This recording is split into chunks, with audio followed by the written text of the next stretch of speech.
बिस्मिल्लाहिर्रहमानिर्रहीम। आज का जो हमारा टॉपिक है उस टॉपिक का नाम है inputs functions and output functions या ऑपरेशंस। आपको पता है कि पाइथन के अंदर इनपुट्स के फंक्शन और आउटपुट के फंक्शन बहुत इंपॉर्टेंट हैं। तो आज हम इनको डिस्कस करने वाले हैं कि पाइथन के अंदर हम इनपुट्स के फंक्शन और आउटपुट के फंक्शन हम किस तरह से इस्तेमाल करेंगे। चलिए देखते हैं। तो सबसे पहले इसमें जो पॉइंट्स इसमें आ रहा है कि जो इनपुट के फंक्शन है देखिए सबसे पहले gate data from the user through functions, यानी कि इनपुट के फंक्शन को इस्तेमाल करते हुए हमने डाटा को गेट करना है। फिर उस जो डाटा हम गेट करेंगे उस डाटे को हमने डिस्प्ले कैसे करना है पाइथन प्रोग्रामिंग लैंग्वेज के अंदर। तो आज हम इसी को डिस्कस करेंगे। सेकंड पॉइंट है display data on screen through functions, यानी कि जो हम डाटा इनपुट गेट करेंगे हम यूज़र से या कीबोर्ड से, फिर उस डाटे को हमने किस फंक्शन को इस्तेमाल करते हुए हमने उसको प्रिंट करवाना है। ठीक है जी। तो सबसे पहले जो डाटा इनपुट जो हम लेते हैं गेट करते हैं, जो फंक्शन है वो उसका नेम है इनपुट फंक्शन। मैंने यहाँ पे ऐड किया हुआ लिखा हुआ है, देखिए यहाँ पे ये इनपुट फंक्शन। तो इनपुट फंक्शन को इस्तेमाल करके हमने डाटे को किस तरह गेट करना है, आइए हम यहाँ से देखते हैं। सबसे पहले देखें यहाँ पे मैंने लिखा हुआ इनपुट, उसके बाद पैरेंथेसिस, इनके डबल कोट्स के अंदर मैंने यहाँ पर लिखा हुआ एंटर योर नेम। ठीक है। फिर यहाँ मैंने लिखा हुआ इक्वल, उसके बाद यहाँ पर नेम। अब ये इक्वल के इस तरफ जो यहाँ पर लिखा हुआ name, name as a variable है। ठीक है। और ये फंक्शन है, इनपुट यहाँ से लेके यहाँ तक ये फंक्शन है। ठीक है जी। अच्छा, अब जब कंट्रोल इसको इस पे आएगा, जब ये फंक्शन चलेगा तो वो इनपुट सबसे पहले, यानी कि ये फंक्शन इनपुट लेगा। इनपुट लेने के बाद ये जो फंक्शन होगा इनपुट लेगा, लेने के बाद फिर यहाँ से इनपुट मूव करेगी इस वेरिएबल के अंदर यहाँ पे। ठीक है जी।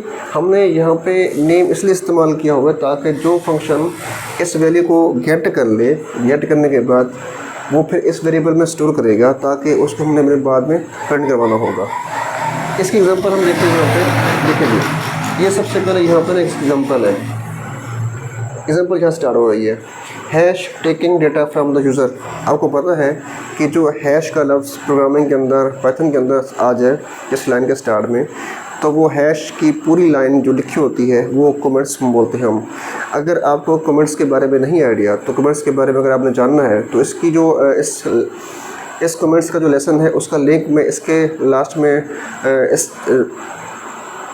इस लेसन के अंदर मैं उसमें इंक्लूड कर दूंगा, इसके डिस्क्रिप्शन के अंदर। तो आप वहाँ से आप देख सकते हैं कि कमेंट्स कैसे होते हैं, कमेंट्स को हम कैसे इस्तेमाल करते हैं। अच्छा, ये तो हो गया कमेंट। हम ये कमेंट इसलिए इस्तेमाल करें ताकि हम बता सकें कि हमने क्या गेट करना है सबसे पहले। उसके बाद फिर स्क्रीन के ऊपर प्रिंट होगा। देखें अब ये फंक्शन यहाँ से चलेगा, जैसे ये फंक्शन यहाँ से चलेगा तो इसमें होगा क्या, सबसे पहले एंटर योर नेम ये प्रिंट होगा। इसकी मैंने आउटपुट यहाँ पर लिखी हुई देखें, एंटर योर नेम प्रिंट हो गया। उसके बाद कॉलन, उसके बाद ये भी कॉलन प्रिंट हो गया। फिर जो चीज़ हम इस के अंदर इससे हम गेट करेंगे वो वैल्यू इसके अंदर से गेट होके इस नेम में आकर स्टोर हो जाएगी। अच्छा, यहाँ पे जो नेम लिखा हुआ है ये वेरिएबल का नाम है। इस वेरिएबल की जगह पे आप कुछ भी वेरिएबल का नाम लिख सकते हैं, आप पे डिपेंड करता है। मैंने यहाँ पे सिर्फ नेम लिखा हुआ है। तो जो वैल्यू यहाँ से मैंने यहाँ पर थोड़ी मिसिंग की हुई है। देखिए यहाँ पे इसके स्टार्ट में, अब यहाँ पे आपके पास डबल कोट्स के अंदर यहाँ पे आएगा इनपुट, इसको यहाँ पे सही कर लेना आप। ठीक है जी।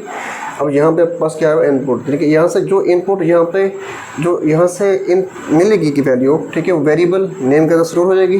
फिर हमने क्या करना है, यहाँ पे देखें इस प्रिंटफ को इस्तेमाल करते हुए इस नेम की वैल्यू को प्रिंट करना है।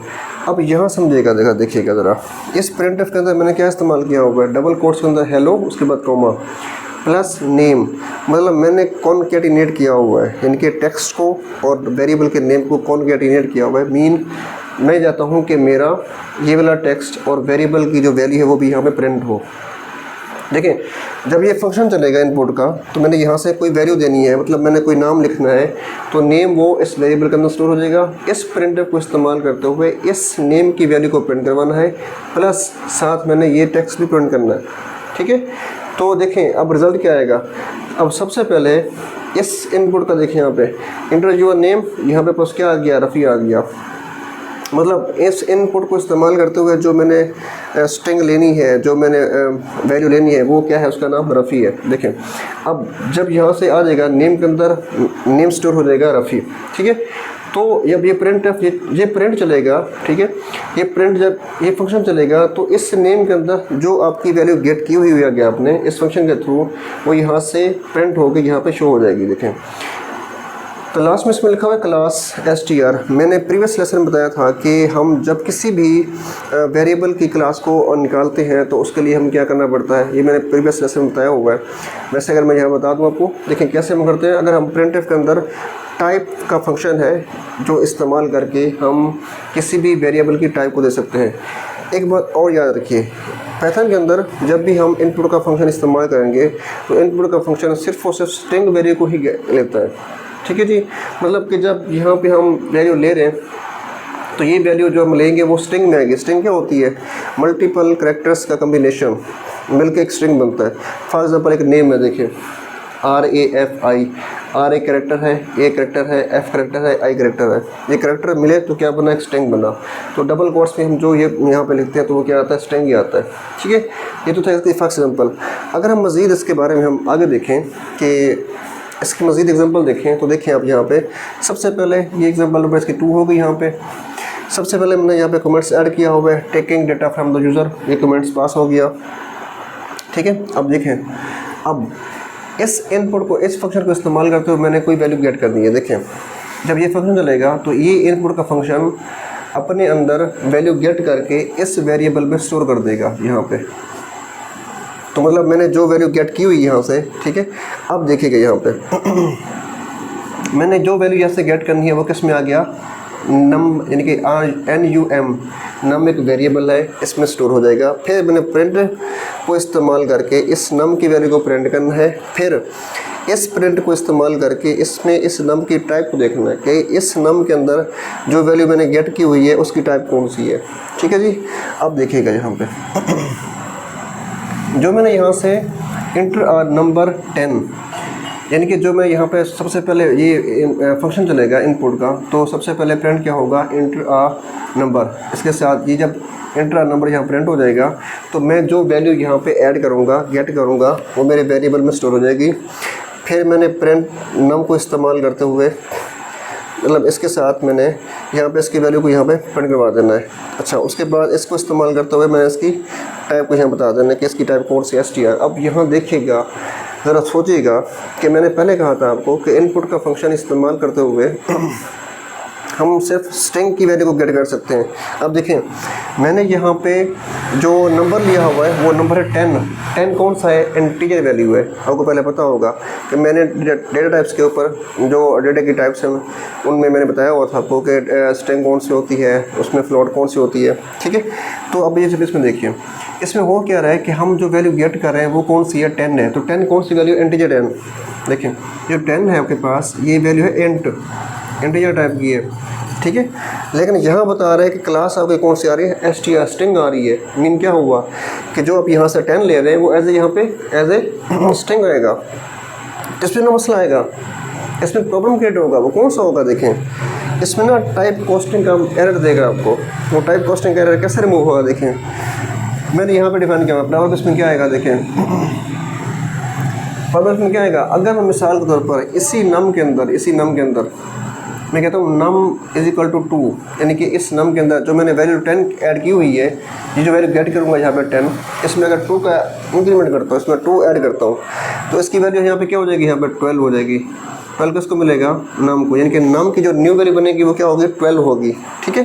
तो 12 देखें, अगर मैं यहाँ पर 12 इसकी वैल्यू को यहाँ प्रिंट करवाता हूँ तो इसकी वैल्यू सिर्फ क्या प्रिंट होगी, 10 ही प्रिंट होगी, ये 12 प्रिंट नहीं होगी। उसकी वजह क्या, उसकी वजह ये होगी क्योंकि हमारे पास जो क्लास है वो क्या है, str स्ट्रिंग है।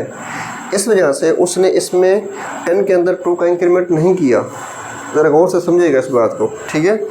कि यानी कि अगर मैं इस नम की वैल्यू, यानी कि नम की वैल्यू इसमें 10 थी, उसमें 2 का इंक्रीमेंट कर रहा हूँ यहाँ पे, तो इसकी वैल्यू क्या होगा 12 हो गई। तो 12 किसको मिल गया, नम को। अब देखें अगर मैं नम की वैल्यू को प्रिंट करूँगा तो इसकी वैल्यू 12 यहाँ प्रिंट नहीं हो रही, इसकी सिर्फ और सिर्फ 10 प्रिंट होगी, ठीक है, क्योंकि क्लास इसकी क्या है, स्ट्रिंग है। इस एरर को हम बोलते हैं टाइप कास्टिंग एरर। इसके ऊपर भी मैं एक वीडियो बना दूंगा, छोटी सी वीडियो होगी, उसको ज़रा आप समझिएगा लाजमी। तो इसमें 10 + 2 12 आपको शो नहीं होगा, क्योंकि मैंने बताया था आपको कि जब भी हम कोई चीज़ लेते हैं, चाहे फ्लोट वैल्यू हो, चाहे इंटीजर हो, चाहे आपकी स्ट्रिंग हो, आपका ये फंक्शन सिर्फ और सिर्फ स्ट्रिंग ही गेट करेगा। अच्छा, अगर मैं चाहता हूँ कि मैं क्या करूँ, मैंने करना क्या है, देखिए मैं कहता हूँ कि मैंने इनपुट के फंक्शन को इस्तेमाल करके मैंने इंट वैल्यू गेट करनी है, तो मैं क्या करूँगा, देखिए यहाँ पे एग्जाम्पल नंबर 3 है। मैंने यहाँ पे क्या करना होगा, देखिए सबसे पहले आपने ये फंक्शन लिखना है, इनपुट का फंक्शन लिखना है, उसके बाद इंटर अ नंबर, ये कमेंट्स पास करने हैं आपने, उसके साथ इस ब्रैकेट के अंदर ये ब्रैकेट, ये ब्रैकेट हो गई, इसके अंदर ये ब्रैकेट इसकी हो गई, इसके अंदर ये ब्रैकेट ये वाली, इसके अंदर मैंने ये फंक्शन लिखा हुआ इनपुट का, यानी कि इस फंक्शन को इस्तेमाल करके मैंने इनपुट लेनी है। अब मिसाल दे रहा हूँ मैं आपको, फॉर एग्जांपल मैंने इसकी यहाँ से मैंने जो गेट किया वो वैल्यू है 15, ठीक है, यानी कि इस फंक्शन को इस्तेमाल करके मैंने 15 गेट कर ली।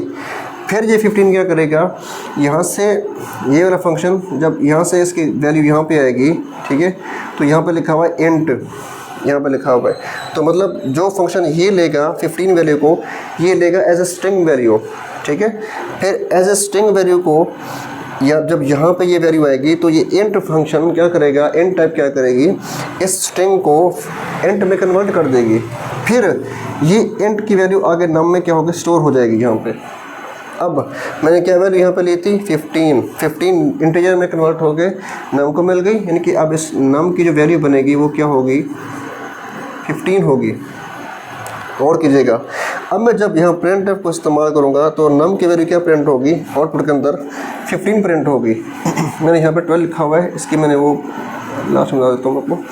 जब यहाँ पे इसकी आउटपुट क्या होगी, यहाँ पे 15 प्रिंट होगी, आगे समझ। अच्छा, फिर उसके बाद प्रिंट टाइप नम, तो प्रिंट टाइप के इनके प्रिंट को इस्तेमाल करके मैंने इस वेरिएबल की टाइप देखनी है, इसकी टाइप क्या होगी। अब इसकी टाइप क्या होगी, देखें ज़रा सोचिएगा, इसकी टाइप अगर मैं यहाँ पे चेक करूँगा तो इसकी टाइप यहाँ पे आएगी, अब इंट क्लास यहाँ पे आएगी इंट। क्यों, जब मैंने यहाँ पे देखा था इसकी टाइप मैंने नम की की थी, चेक की थी, तो यहाँ पे str आ रहा था, लेकिन यहाँ पे इसकी क्लास क्या आएगी, यहाँ पे इंट आएगी। क्यों, क्योंकि मैंने इस फंक्शन की वैल्यू को यहाँ पे कन्वर्ट किया हुआ है इंट के अंदर, तो अब इसकी यहाँ पे टाइप क्या आएगी, इंट आएगी, ठीक है। तो आपका ये जो वैल्यू अपने गेट की 15 यहाँ पे क्या हो जाएगी, प्रिंट हो जाएगी। अब आगे हम यहाँ पे क्या करें, देखिए यहाँ पे मैं ये कह रहा हूँ कि नम + 2, यानी कि नम की वैल्यू यहाँ पे क्या है 15 है, 15 प्लस क्या हो गई 2 हो गई, तो ये क्या बना 17 किसको मिलेगा, नम इस वेरिएबल को, यहाँ से वैल्यू यहाँ पे आएगी, ठीक है। नम को ये वैल्यू मिल गई 17, यहाँ से जो प्रिंट होगा नम की वैल्यू, तो उसकी जो न्यू वैल्यू प्रिंट होगी वो क्या होगी 17 प्रिंट होगी यहाँ पे, आगे समझ, ठीक है। इस तरह से हम क्या करेंगे, इंट वैल्यू को इस इनपुट के फंक्शन को इस्तेमाल करके हम गेट करेंगे। अच्छा, मिसाल दे रहा हूँ मैं आपको, मिसाल ये है कि अगर मैं फ्लोट वैल्यू लेता हूँ, ठीक है, फ्लोट वैल्यू लेने के लिए मैं क्या करूँगा, यहाँ पे तब्दीली करूँगा, यहाँ पे चेंज करूँगा, ठीक है। मिसाल के तौर पर मैं कहता हूँ 15, मैं कहता हूँ 20.5 की वैल्यू को मैंने गेट करना है, तो मैं क्या करूँगा, यहाँ पे इसकी जगह पे मैं यहाँ पे लिखूँगा फ्लोट, इसको यहाँ पे अगर लिख दूँ, यहाँ पे लिखूँगा फ्लोट, ठीक है। अगर मैं इसको यहाँ पे रेज भी कर दूँ यहाँ से, ठीक है, तो मुझे यहाँ पे क्या लिखना पड़ेगा, फ्लोट, ठीक है। ये मेरे पास यहाँ पे क्या आ जाएगा, फ्लोट आ जाएगा। तो अब जो वैल्यू मैं यहाँ से गेट करूँगा इस फंक्शन के थ्रू, वो सबसे पहले वैल्यू ये गेट करेगा ये फंक्शन, फिर वो कन्वर्ट होगी फ्लोट के अंदर, फिर ये फ्लोट वैल्यू इस वेरिएबल को मिलेगी, फिर इस वेरिएबल को हम यहाँ से प्रिंट करवाएंगे उसकी वैल्यू को, फिर उसकी यहाँ से हम टाइप देखेंगे। अब अगर यहाँ पर फ्लोट लिखा हुआ है तो इसकी टाइप यहाँ पे क्या आएगी, फ्लोट आएगी यहाँ पे, ठीक है। अगर इसमें हम इंक्रीमेंट करना चाहें फ्लोट की वैल्यू के अंदर, ठीक है, तो हम इसमें क्या ले रहे हैं, 20 ले रहे हैं, देखें 20.5, इसकी वैल्यू पर 20.5 में 2 का इंक्रीमेंट होगा, क्या आ जाएगी 22.5। इसकी जो न्यू वैल्यू होगी वहाँ पे आके यहाँ पे आके इसमें प्रिंट हो जाएगी 22.5। ठीक है, इस तरह से। तो यहाँ पे इसकी टाइप क्या आएगी, यहाँ पे स्ट्रिंग की यहाँ पे इसकी जो टाइप आएगी वो फ्लोट आएगी यहाँ पे। तो सेम इसी तरह से अगर हम बूल में लेते हैं, बूल क्या होती है, ट्रू और फॉल्स होती है, तो तब यहाँ पे इसकी जो टाइप बनेगी वो क्या बनेगी, यहाँ पे बूल, BOOL। हम यहाँ पे बूल करना पड़ेगा इसको चेंज। ठीक है जी। इस तरह से हम क्या करते हैं, इनपुट के फंक्शन को इस्तेमाल करके पाइथन के अंदर इनपुट गेट करते हैं और फिर प्रिंट को इस्तेमाल करके हम वैल्यू को प्रिंट करते हैं। ठीक है, इस तरह से। तो इसमें टाइप कास्टिंग का थोड़ा सा जो इश्यूज आते हैं, एरर्स आते हैं, उनको हम इसकी एक अलग वीडियो बना के आपको मैं बता दूंगा कि टाइप कास्टिंग का एरर क्यों आता है, किस वजह से आता है और कैसे सॉल्व होगा। मैंने यहाँ पे थोड़ी सी कोशिश की है कि टाइप कास्टिंग एरर को मैं समझा दूँ। बेसिक फंडा हमारा यही है कि हमने इनपुट के फंक्शन को इस्तेमाल करके पाइथन के अंदर, प्रोग्रामिंग के अंदर हमने इनपुट गेट करनी है, फिर उसको हमने आगे डिस्प्ले करना है प्रिंट को इस्तेमाल करके। प्रिंट पता है आपको कि प्रिंट एक ऐसा फंक्शन है जिसको इस्तेमाल करके हम पाइथन के अंदर किसी भी वैल्यू को प्रिंट कर सकते हैं, वेरिएबल की।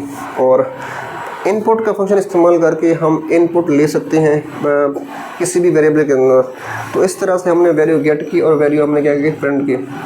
तो उम्मीद करता हूँ कि आपको ये लेसन समझ आया होगा। अगर आपको फिर भी समझ ना आए तो आप कमेंट्स में मुझसे कोई भी सवाल पूछ सकते हैं। फिर भी इसके अलावा अगर आपको इस बुक का कोई एक ऐसा टॉपिक जो आपको समझ ना आ रहा हो, चैप्टर 1 से लेकर चैप्टर 9 तक, तो मुझे कमेंट्स में आप बता सकते हैं कि कौन सा टॉपिक आपको समझ नहीं आ रहा, उस पर हम इंशाल्लाह आगे भी कंटिन्यू आगे इसमें लेसन बनाएंगे। तो लास्ट में यही कि मेरे चैनल को आपने सब्सक्राइब करना है, अगर वीडियो आपको अच्छे लगे तो उसको लाइक करना है आपने, और आप अपने आगे जो आने वाली मेरी तमाम वीडियोस है तमाम की तमाम इंशाल्लाह आपको प्रॉपर मिलेंगी। हम स्टार्ट से लेके एंड तक तमाम के तमाम टॉपिक्स के ऊपर हम इंशाल्लाह लेसन बनाएंगे और मुझे उम्मीद है कि इससे आपको बहुत फ़ायदा होगा। तो आज का यही टॉपिक था कि हमने इनपुट्स कैसे लेनी है और आउटपुट कैसे हमने डिस्प्ले करनी है पाइथन के अंदर। आज के लिए इतना ही काफ़ी है। इंशाल्लाह हम नेक्स्ट लेसन में हम बहुत जल्द मिलेंगे आपको। अल्लाह हाफ़िज़।